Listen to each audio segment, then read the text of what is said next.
अ, हरे कृष्णा। जय श्री कृष्णा कथामृत के सत्र में आप सभी का स्वागत है। तो आज हम सूरदास की जीवनी के बारे में, सूरदास के चरित्र के बारे में और संत सूरदास की बहुत सुंदर सुंदर लीलाओं कथाओं के बारे में हम आज सुनने की थोड़ी शुरुआत करते हैं और कहने का प्रयास करने वाले हैं। क्योंकि इतना गूढ़ उनका चरित्र है कि मतलब सच में बहुत कृपा चाहिए गुरु की और भगवान की कि उनके बारे में हम चर्चा भी कर सके। कुछ भी नहीं, पर उनके जीवन से हमें ये प्रेरणा भी मिलती है कि यदि कोई इस प्रकार जीवन जी सकता है तो फिर हम तो इतने भौतिक ऐश्वर्य में लदे हुए हैं, फिर हम अपने जीवन में थोड़ी सी उस प्रकार की भक्ति हम क्यों नहीं ला सकते। बहुत सारी चीजें सीखने को मिली मुझे भी। और जो जो मुझे थोड़ा थोड़ा, जैसे मैंने ज्ञान के एक एक मोती में निकालने की कोशिश करती हूँ, जैसा मुझे अच्छा लगेगा मैं आपके साथ में वो शेयर करूंगी। ओम अज्ञानतिमिरान्धस्य ज्ञानाञ्जनशलाकया चक्षुरुन्मीलितं येन तस्मै श्रीगुरुवे नमः। वाञ्छकल्पतरुभ्यश्च कृपासिन्धुभ्य एव च पतितानां पावनेभ्यो वैष्णवेभ्यो नमो नमः। हे कृष्ण करुणा सिंधु दीनबंधु जगतपते गोपेश गोपिका कांत राधा कांत नमोस्तुते। तप्त कांचन गौरांगी राधे वृंदावनेश्वरी वृषभानुसुते देवी प्रणमामि हरिप्रिये। हरे कृष्णा कृष्ण कृष्ण हरे हरे, हरे राम राम राम हरे हरे। तो 14वीं शताब्दी से करीब 16 और 17वीं शताब्दी के दौरान हमारे भारतवर्ष में, जो भारतवर्ष हमारा आज है वो तो बहुत छोटा सा भारतवर्ष है। उस जमाने में पूरा संसार एक भारत, बहुत बड़ा भारतवर्ष था। तो उस भारतवर्ष में जगह जगह पर एक भक्ति का, समझ लो, क्रांति जैसे फैली थी, भक्ति की क्रांति फैली थी सब ओर। और उस भक्ति के रेवोल्यूशन में, भक्ति की क्रांति में जगह जगह पर कई प्रकार के कई संतों का जन्म हुआ था। ये भगवान की ही कृपा होती है और भगवान की लीला का ही एक उनका एक नमूना है, like a sample, like trailer. तो उस उन दो तीन तीन शताब्दियों के बीच में जो संत जन्मे, उनमें से एक थे, बहुत सारे जो थे उनमें से एक बहुत प्रभावशाली संत थे जिनका नाम था संत सूरदास। संत सूरदास के जन्म की कहानी सुनने से पहले एक बहुत सुंदर कथा प्रचलित है। तो सूरदास जी का जो जन्म था वो आज के फरीदाबाद के गांव के पास में, एक सिही, फरीदाबाद शहर है उसके पास में एक सिही गांव है। उस सिही गांव में 1478 1478 में उनका जन्म हुआ था। उनके जन्म से पहले की एक कथा मैं आपको सुनाने जा रही हूँ। जो ये कथा पूरे ब्रजवासियों में, सारे वल्लभाचार्य जी के पुष्टि मार्गी जो समाज है उनमें, और जो हित हरिवंश का समाज है उनमें, जो राधा वल्लभ जी का मंदिर है वृंदावन में वहां के ब्रजवासियों में, मतलब बहुत सारे भक्त, बड़े भक्त समुदाय के अंदर उनके जीवन की ये जो कथा है ये बहुत मान्य है। और जो आचार्य कहते हैं और जो गुरु कहते हैं और जो ब्रजवासी कहते हैं, उनमें सदैव कुछ ना कुछ कथन होता ही है। तो कथा इस प्रकार है। कथा यहाँ की नहीं है, कथा गोलोक धाम की है, गोलोक वृंदावन की है। तो एक बार की बात है कि गोलोक धाम में, कृष्ण भगवान के नित्य धाम में, राधा और कृष्ण एक निकुंज के अंदर बैठकर आपस में अंतरंग वार्ता कर रहे थे। गूढ़ बातों में थोड़ा व्यस्त थे, आपस में बैठे हुए थे मग्न, और बहुत सुंदर वातावरण था। इसीलिए जब वो दोनों एकांत में कुछ गूढ़ वातावरण में वार्ता में व्यस्त थे, तब बाहर, जो निकुंज के बाहर ललिता सखी जो है, जो राधा रानी की one of the best friends, उनकी कजन सिस्टर भी है और उनकी सखी भी है, जो she is very very close to Radha Rani. तो राधा रानी की जो सखी थी, ललिता सखी, ये निकुंज के बाहर पहरा दे रही थी ताकि कोई भी यहाँ पर अंदर ना आ सके। इतने में वहां पर पहुंचे हैं उद्धव जी। जो उद्धव है वो कृष्ण के भी कजन ब्रदर है और उनके बहुत खास सखा भी है, मिनिस्टर भी है। इतने ज्यादा कि पूरी की पूरी जो द्वारका लीला हुई है कृष्ण भगवान की, पूरी द्वारका लीला में एक पल, एक क्षण को भी ऐसा नहीं होता था कि उद्धव जी कृष्ण के साथ नहीं हो। जब से वो वृंदावन से निकले और मथुरा गए, वहां से जब से कंस को मारने के बाद उद्धव हमेशा कृष्ण के साथ रहते थे, बिल्कुल कृष्ण से हूबहू मिलते थे। हमने तो बहुत कथाएं उनके बारे में सुनी है। जब समय आएगा तो उद्धव गीत के बारे में, उद्धव के जो दुख के बारे में, जो गोपी गीत कहा गया था उनके लिए, उसके बारे में भी हम चर्चा जरूर करेंगे। तो कहते हैं कि उद्धव जी वहां पर पधारे। अब जब वहां पहुंचे कृष्ण से मिलने के लिए, तो उन्होंने वहां पर ललिता सखी को बाहर खड़ा हुआ देखा। तो उन्हें थोड़ा अच्छा नहीं लगा कि ये क्या है, कृष्ण को मिलने के लिए कोई यहाँ पर पहरा दे रहा है, ये तो मुझे मान्य ही नहीं है। क्योंकि वे तो कृष्ण भगवान की हर एक लीलाओं में हमेशा उनके साथ थे, द्वारका लीला में जो हर समय उनके साथ है, उसे ये पचा ही नहीं कि कोई उन्हें अंदर जाने से रोक सकता है। और इट वॉज नॉट, मतलब वो जैसे डाइजेस्ट ही नहीं हो रहा था। तो उन्होंने कोशिश की ललिता सखी को हटाकर अंदर जाने की, पर ललिता सखी बहुत तगड़ी, उन्होंने हटा दिया। नो गोइंग, कोई अंदर नहीं जा सकता है, मेरी मर्जी के खिलाफ कोई नहीं जा सकता, जब मैंने कह दिया नहीं तो नहीं। तो उद्धव जी को थोड़ा सा गुस्सा आ गया और वे रुष्ट हो गए।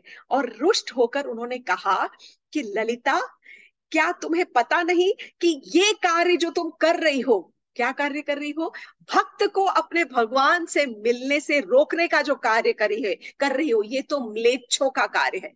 म्लेच्छ का अर्थ होता है जो गिरा हुआ हो, पतित हो, बहुत दीन हो, बहुत मतलब डाउन डाउन ट्रॉडन, एकदम दीन, जो जिसकी कोई अर्थ नहीं है, जिसका कोई वजूद ही नहीं है, तो जिसकी कोई आइडेंटिटी ही नहीं है। तो बोले ये कार्य तो कोई म्लेच्छ ही करता है, हल्के दिल वाला ऐसा ही कोई करेगा कि जो अपने भक्त को अपने भगवान से, प्रभु से मिलने ना दे। तुम्हें तो इस कार्य के लिए धरती पर म्लेच्छ होकर जन्म लेना पड़ेगा।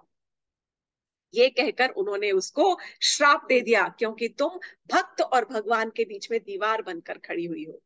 ललिता सखी तो अचंभित रह गई, उन्होंने ऐसा किया क्या था।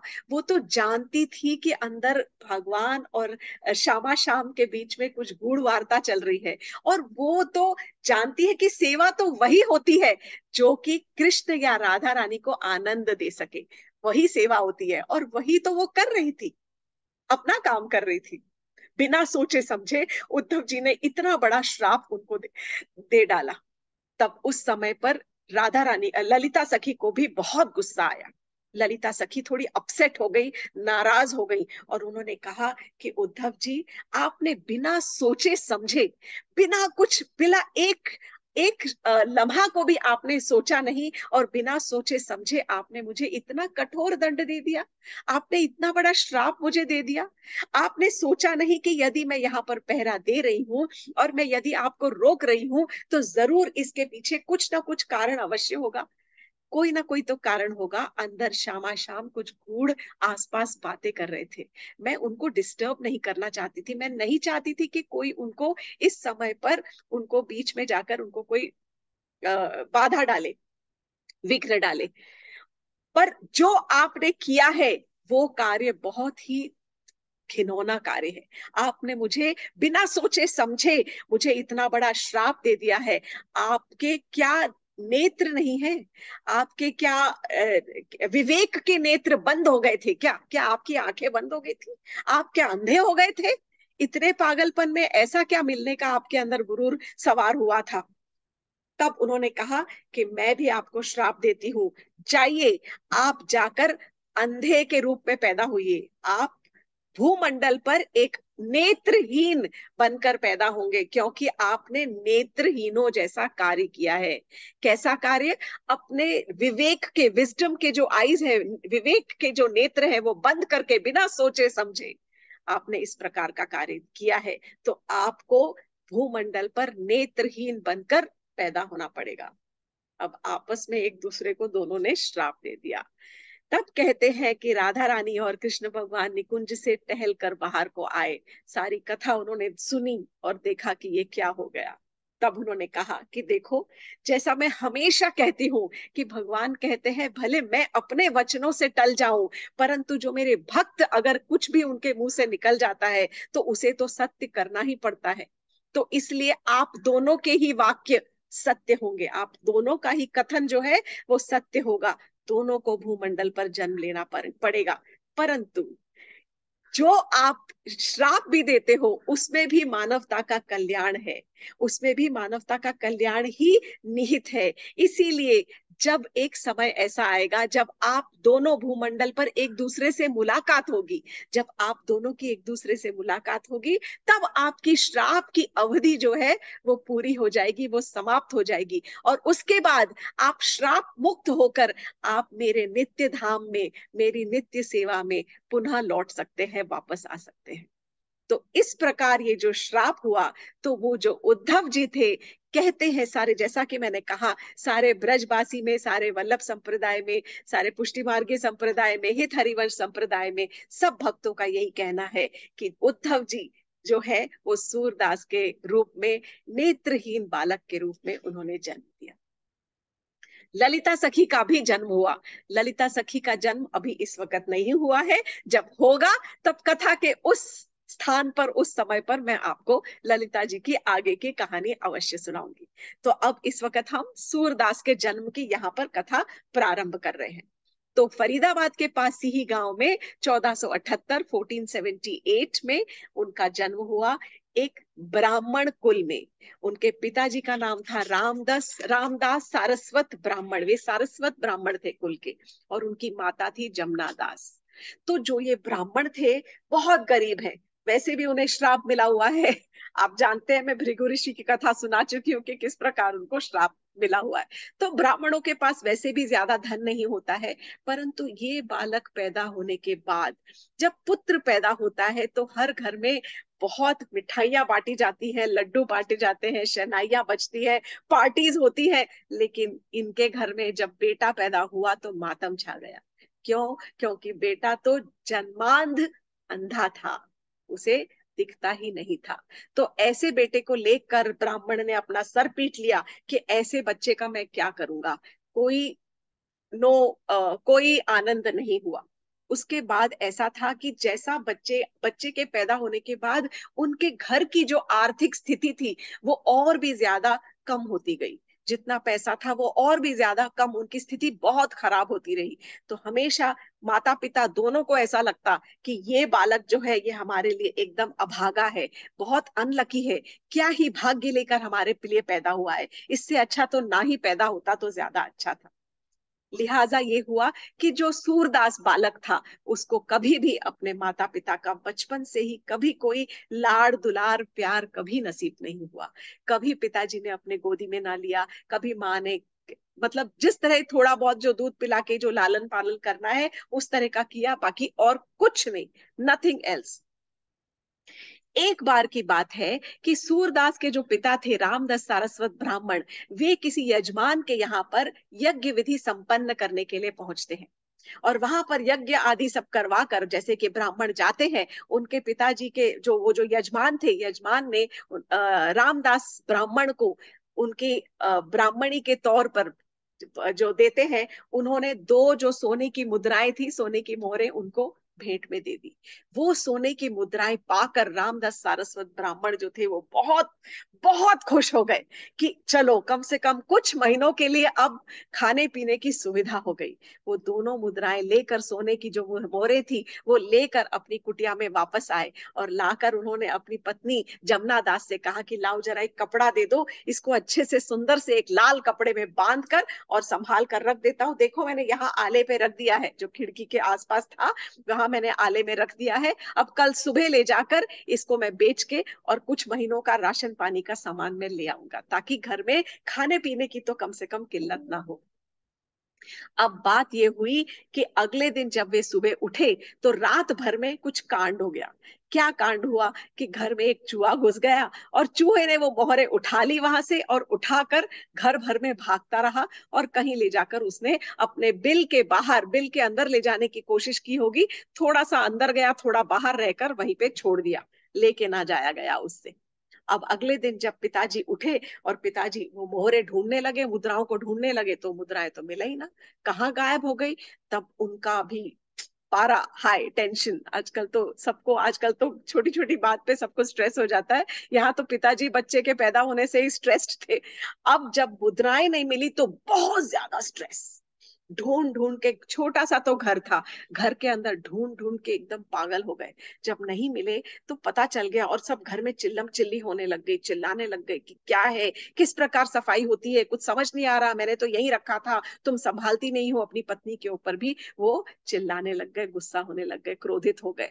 तब जो सूरदास उनका बेटा था, उसने कहा कि हे पिताश्री, बाबा आप क्यों इतने चिल्ला रहे हैं, बाबा आप थोड़ा शांत हो जाइए। एक छोटी सी बात के ऊपर आप इतना क्यों नाराज हो रहे हैं, क्रोधित हो रहे हैं। तो पिताजी को और गुस्सा आ गया। छोटी सी बात, तुम तो, एक तो तुम्हारे पैदा होने से हमारे सारे भाग्य सत्यानाश हो गए, अभागे तुम पैदा हुए जब से हमारा पतन ही शुरू हुआ, घर में खाने पीने तक को नहीं है, अब किसी ने मुद्राएं दी है और वो नहीं मिल रही है, तुम तो कह रहे हो छोटी सी बात।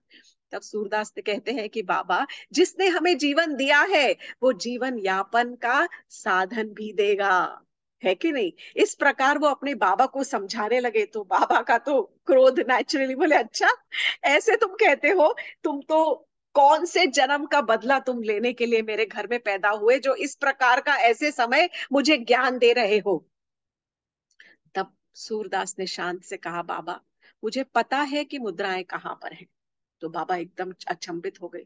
तुम्हें, अंधे हो तुम, तुम्हें क्या पता। बोले नहीं बाबा, मुझे पता है, और मैं आपको बता भी दूंगा कि वो मुद्राएं कहाँ पर रखी हैं, परंतु एक शर्त है, एक कंडीशन है, आपको मुझे ये वचन देना पड़ेगा, एक संकल्प लेना पड़ेगा।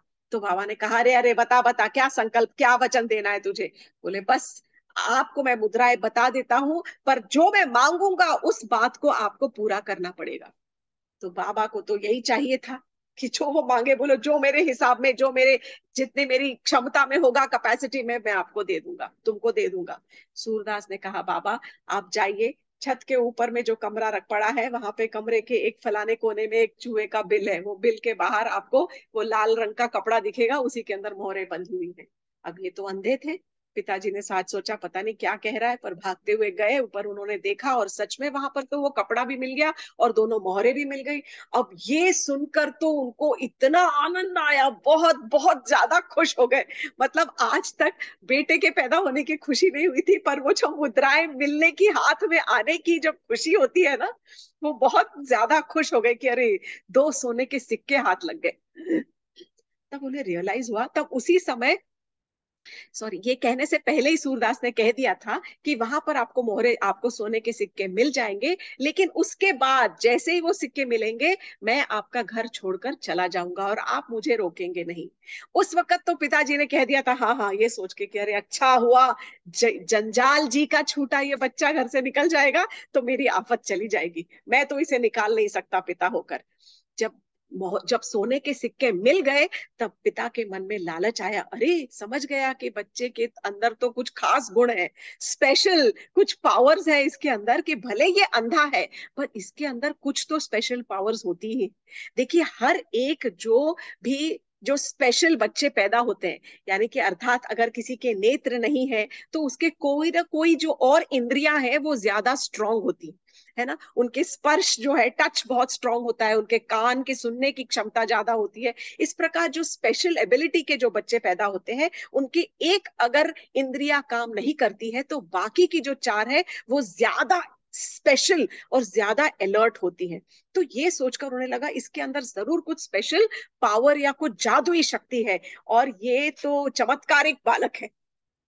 अब उनका मन नहीं कर रहा था बच्चे को छोड़ने के लिए, और वो समझाने लगे, अरे तू कहाँ जाएगा, तू तो इतना छोटा है, 6 साल का बच्चा है, तू कहाँ घर से बाहर जाएगा, एक तो तुझे दिखता नहीं, इतना बाहर जाएगा तो इतना कष्ट भी भोगेगा, खाने पीने के लाले पड़ेंगे, तुम अभी रह जाओ, मत जाओ। तो बालक ने कहा, सूरदास कहते, बाबा देखिए आप ब्राह्मण हो, अपने शब्दों से मत पलटना, क्योंकि यदि आप अपने शब्दों से पलटे तो जो मैं आपको मुद्राएं दिला सकता हूं, तो मैं वो मुद्राएं गायब भी करवा सकता हूँ। जब उसने गायब करने की बात की तो पिता के मन में तो एकदम ऐसे बैठ गया दिल, हृदय, अरे अरे बाप रे, बच्चा जाए चला जाए कोई बात नहीं, पर ये सोने की मुद्राएं नहीं जानी चाहिए। ये कहकर उन्होंने अपने बेटे को विदा किया, भाई तू जा, थैंक यू, तुम्हारा हमारा जो था शायद यही तक का साथ था। सूरदास 6 साल के अंधे बालक घर से निकल गए। जब घर से वो निकल गए, और चलते, 6 साल का बच्चा कहाँ जाएगा, कितनी दूर जा सकता है, ये वो सतयुग तो है नहीं, ये तो हम कलयुग की बात कर रहे हैं। सतयुग में ध्रुव और प्रहलाद, जो ध्रुव थे जो घर से निकले, तो कितना दूर तक जा सकते थे वो। अब यहाँ हम कलयुग में जा रहे हैं। 6 साल का जो बालक है ना, रास्ते की खबर है ना, कोई दिशा की खबर है ना, कोई खाने पीने का कोई ठौर ठिकाना, ऊपर से अंधा, कहाँ चल कर जाएगा।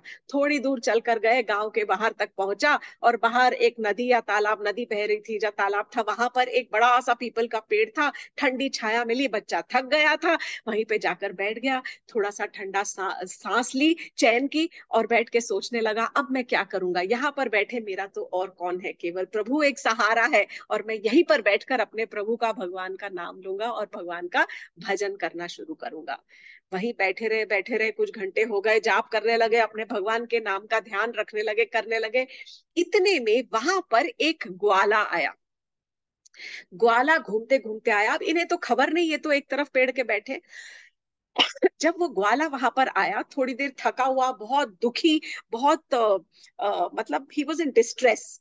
वो जब वहां पर पहुंचा तो रोने लगा, और जब रोने लगा तो रोने की सिसकियों की आवाज जो थी, वो सूरदास के कानों में पहुंची। तब वो पूछने लगे, अरे कौन है यहाँ पर जो रो रहा है। अब ये छोटा सा बालक है, बोले कौन है यहाँ पर जो रो रहा है।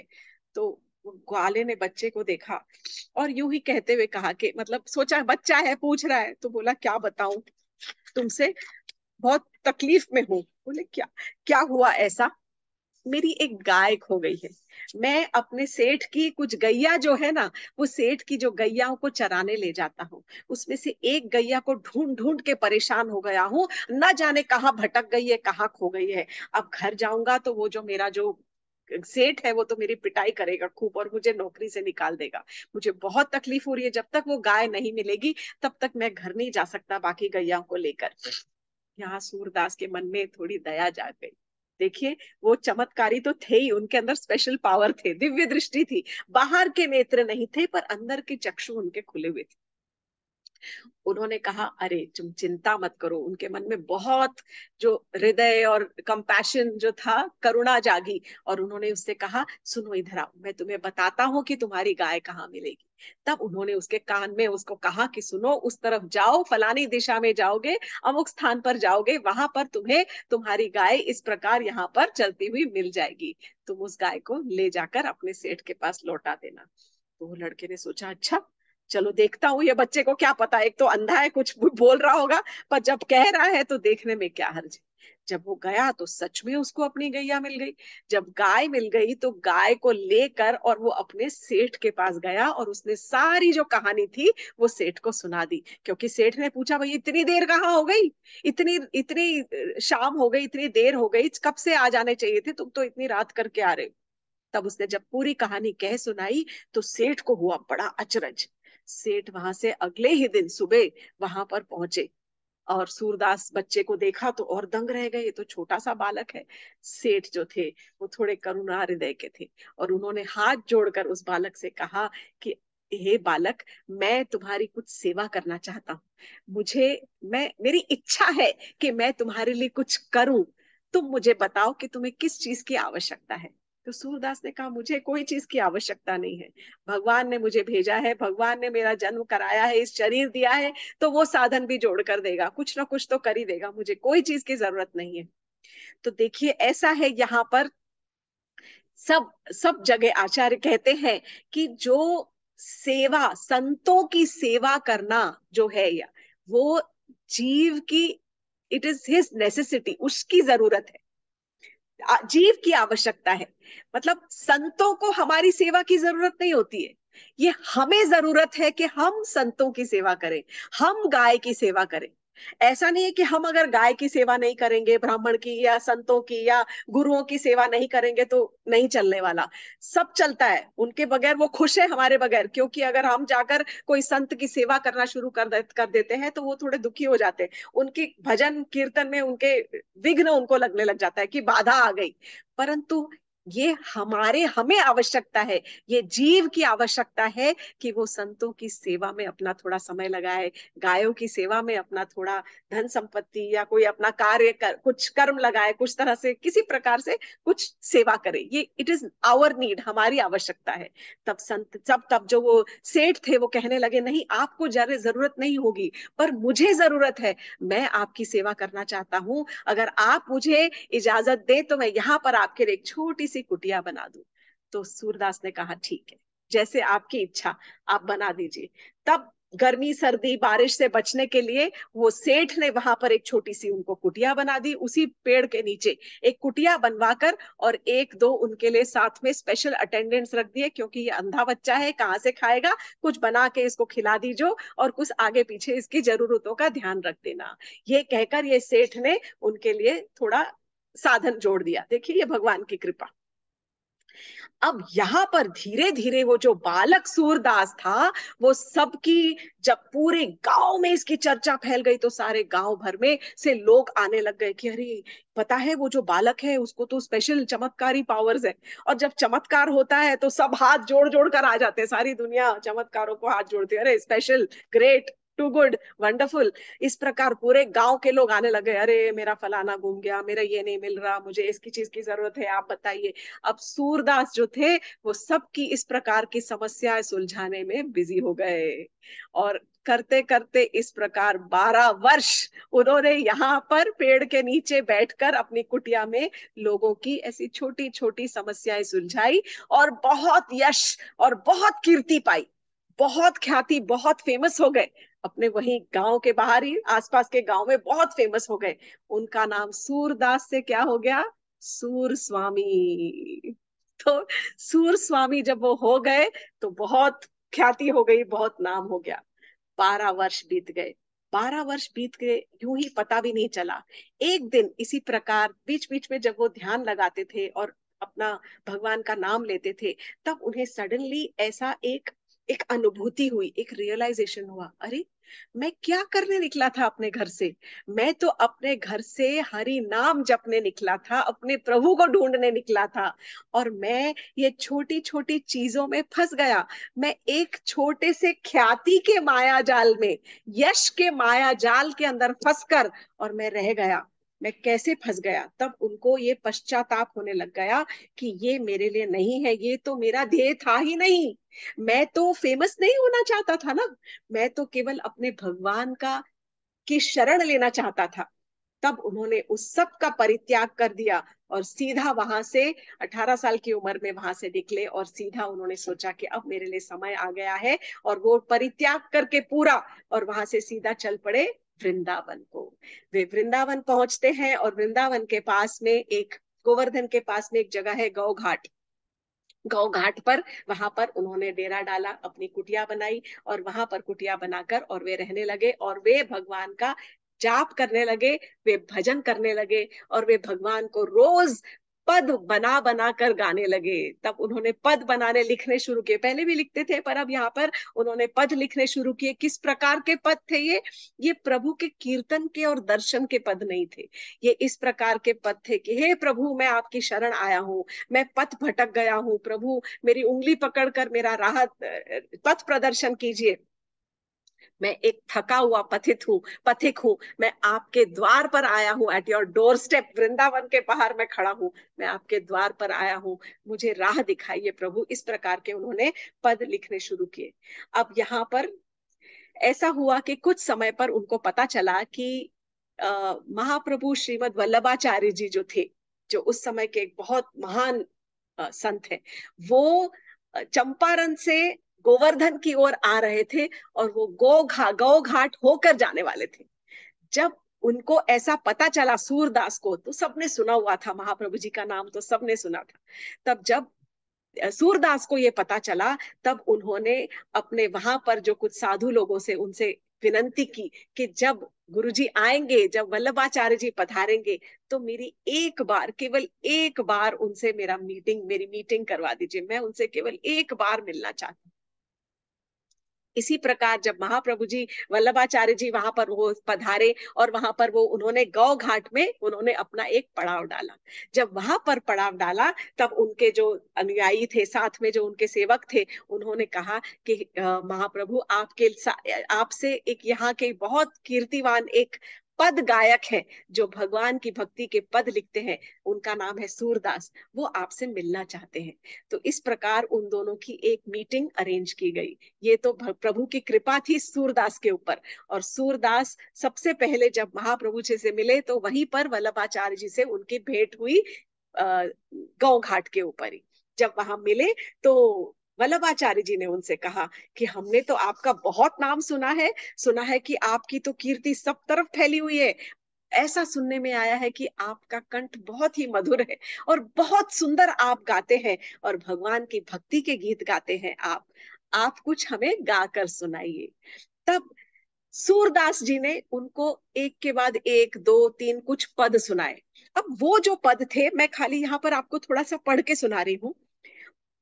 सब पतितन को नायक हो तो को कर सके बराबरी मेरी, कि मैं तो सारे पतितों का नायक हूं। जो गिरे हुए पतित लोग हैं उनका तो मैं लीडर हूं। इस प्रकार मेरी पहचान है कि मैं पतितों का लीडर हूं, नायक हूं। मेरी बराबरी तो कोई कर ही नहीं सकता, मैं तो इतना गिरा हुआ हूं और कोई इस लायक है ही नहीं इस जगत में जितना मैं लायक हूं लीडर बनने के लिए। तो वो अपने आप को इतना अधम, इतना पतित बताकर उन्होंने अपना इंट्रोडक्शन दिया। फिर उसके बाद महाप्रभु जी बोले अच्छा कुछ और सुनाओ, उन्हें मजा नहीं आया कुछ और सुनाओ। तो वो कहने लगे कि कौन कुटिल खल कामी मौसम, मुझ जैसा कोई कुटिल, क्रुकेड, विकेड, खल कामी मतलब ईर्ष्यालु, कोई मुझ जैसा एकदम कामी व्यक्ति, कामुक व्यक्ति कोई नहीं है इस जगत में। कि मैंने, जिसने मुझे ये तन दिया, जिस तन दियो वही बिसरायो, जिसने मुझे ये तन दिया है मैंने तो उसे ही भुला दिया। ऐसी नमक हरामी कौन करेगा।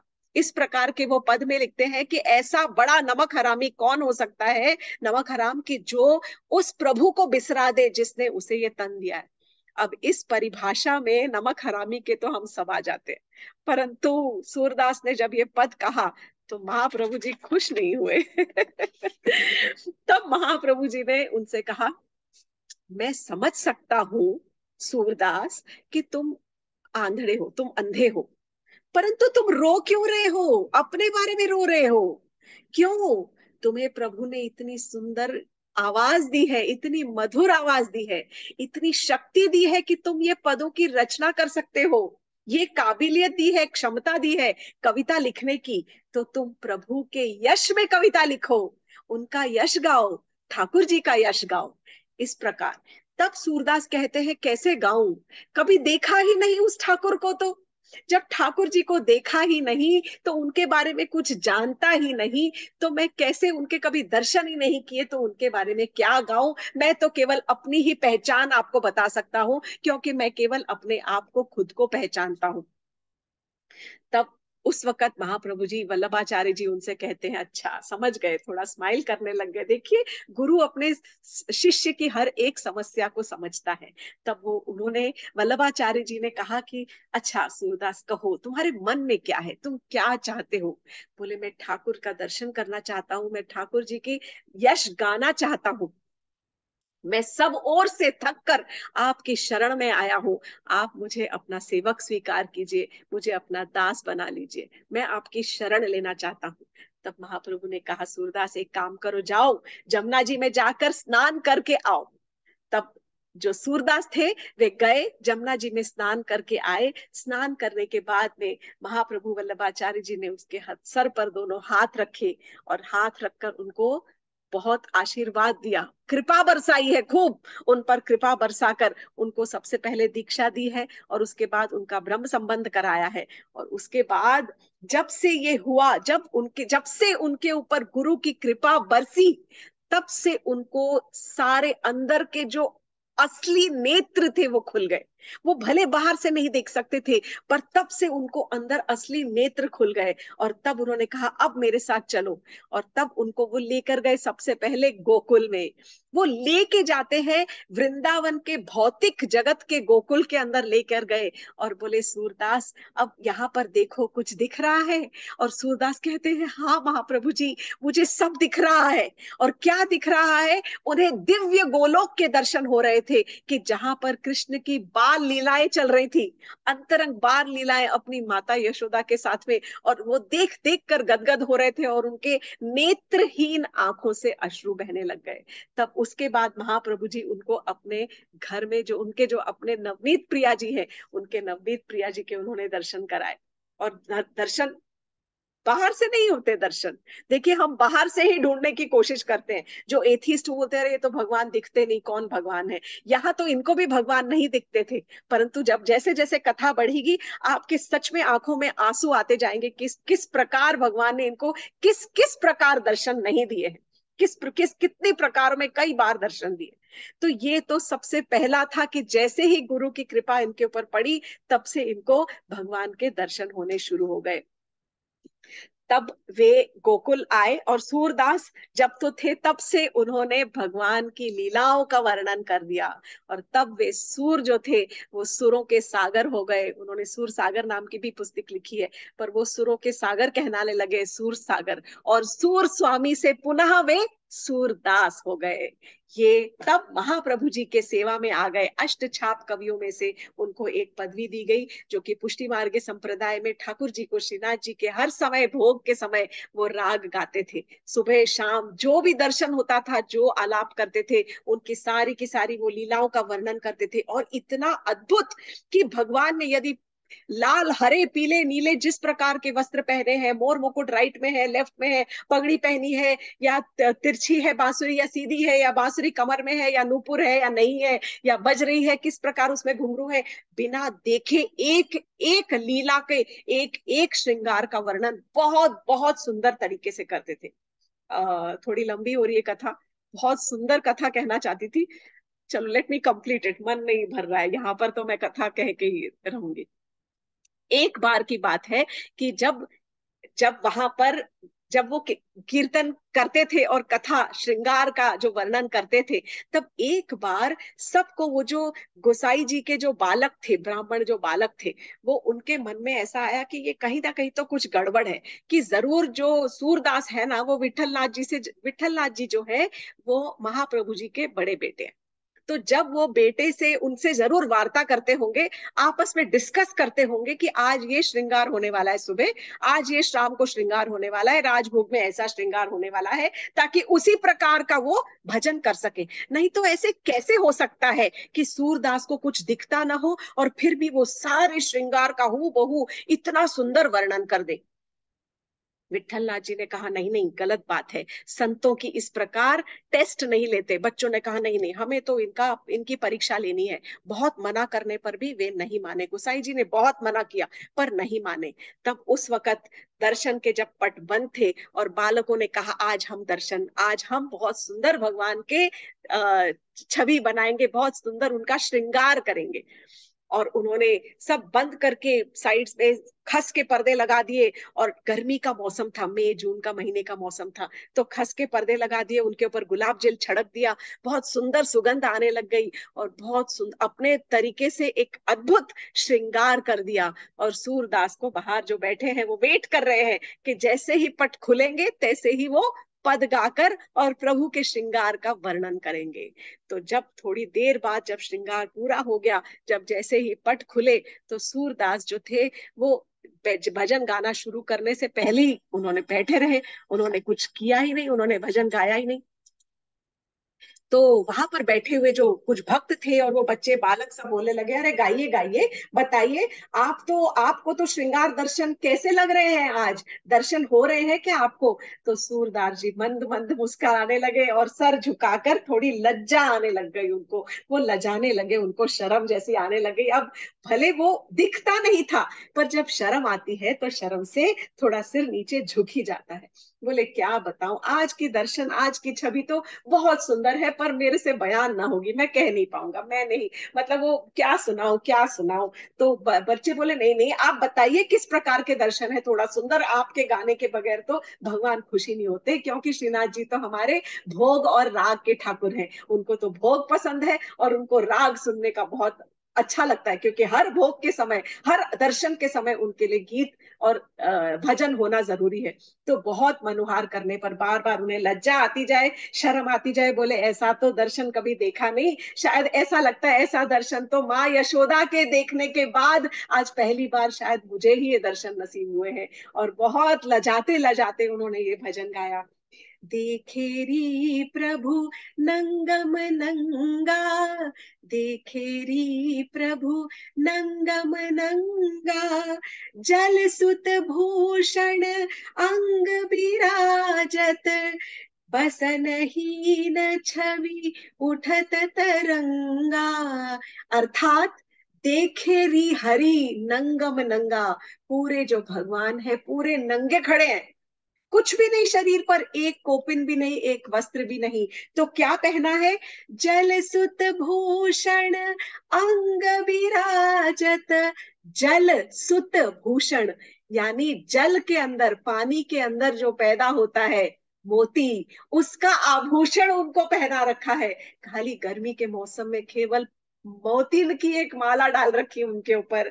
बसनहीन, बसनहीन छवि उठत तरंगा, बसन बिना वस्त्रों के वो बसनहीन है, और उस छवि को देखकर मेरे मन में तरंगे उठ रही है, और उन्हें देख देख कर मुझे शर्म आ रही है कि हे प्रभु, आप इस प्रकार नंगम नंगा, आपको भी लाज आ रही होगी सब भक्तों को दर्शन देने में, मैं आपको कैसे ही निहारूं, मैं इतना ज्यादा आपको देख नहीं सकता, क्योंकि छोटे छोटे बच्चों को भी तो लाज आती है ना जब नंगा किसी के सामने खड़ा कर दो। तो जब सारे के सारे बच्चों को समझ आया तो उन्हें समझ आ गया कि उन्होंने कितनी बड़ी गलती कर दी, कि ये तो इतने बड़े शुद्ध भक्त हैं कि इनको भले नेत्रों से न दिखता हो, परंतु अंदर के इनके दिव्य चक्षु जागृत हैं। और एक्चुअली उन्होंने, आप समझिए, परीक्षा किसकी ली? सूरदास की नहीं ली। यहाँ पर ऐसा लगता है कि जैसे उन्होंने अपने उनके गुरु की परीक्षा ली, महाप्रभु जी की परीक्षा ली, कि वल्लभाचार्य ने ही तो उनको दिव्य चक्षु का दान दिया था। तो तब सूरदास आगे अपने पद के अंदर केवल ये रचना कहकर उनको समझाते हैं, हे प्रिय प्रभु, आपके ऊपर जब कोई भक्त या कोई आपका श्रृंगार करता है, कोई आपके ऊपर आभूषण धराता है, तो वो आपकी प्रतिभा को निखारने के लिए या बढ़ाने के लिए नहीं होते। प्रभु जो वस्त्र और आभूषण है वो आपकी शोभा बढ़ाने के लिए नहीं होते हैं। तो एक्चुअली में भगवान वस्त्रों और आभूषणों की शोभा बढ़ाते हैं, वो अलग बात है, परंतु उससे भी ज्यादा इंपॉर्टेंट क्या है, तो वो कह रहे हैं कि ये जो आपके वस्त्र और आभूषण आपको पहनाए जाते हैं, ये आपकी शोभा बढ़ाने के लिए नहीं। ये क्या आपकी शोभा बढ़ाएंगे? ये तो केवल इसलिए धराए जाते हैं ताकि आपको किसी की नजर ना लगे, किसी की अगर कुदृष्टि और नजर पड़ती है तो वो इन आभूषणों को लगे, इन वस्त्रों को लगे, पर आपको ये नजर ना लगे। इस प्रकार आपके दर्शन इतने सुंदर हैं। बहुत सुंदर सुंदर कथाएं हैं। आज भी have crossed a lot of time, और सूरदास की कथा अगले फिर जारी रखेंगे। अगली बार मैं बहुत सुंदर कृष्ण के साथ जब जब सूरदास का प्रत्यक्ष मिलन हुआ है, तब तब की मैं आपको कुछ दो तीन तीन कहानियां तो कम से कम सुनाऊंगी, जब जब उनका कृष्ण भगवान से प्रत्यक्ष उनका मिलन हुआ है, और कब उनको एक्चुअली में एक ऐसा भी समय आया था जब उनको सच में नेत्र नेत्र प्रदान कर दिए थे कृष्ण भगवान जी ने, और फिर भी वो अंधे हो गए उसके बाद। तो ये कहानी हम लेंगे अगली बार। आज के कथामृत को हम यहीं पर समाप्त करते हैं। Thank you very much, thank you so much. जय श्री कृष्णा, हरे कृष्णा।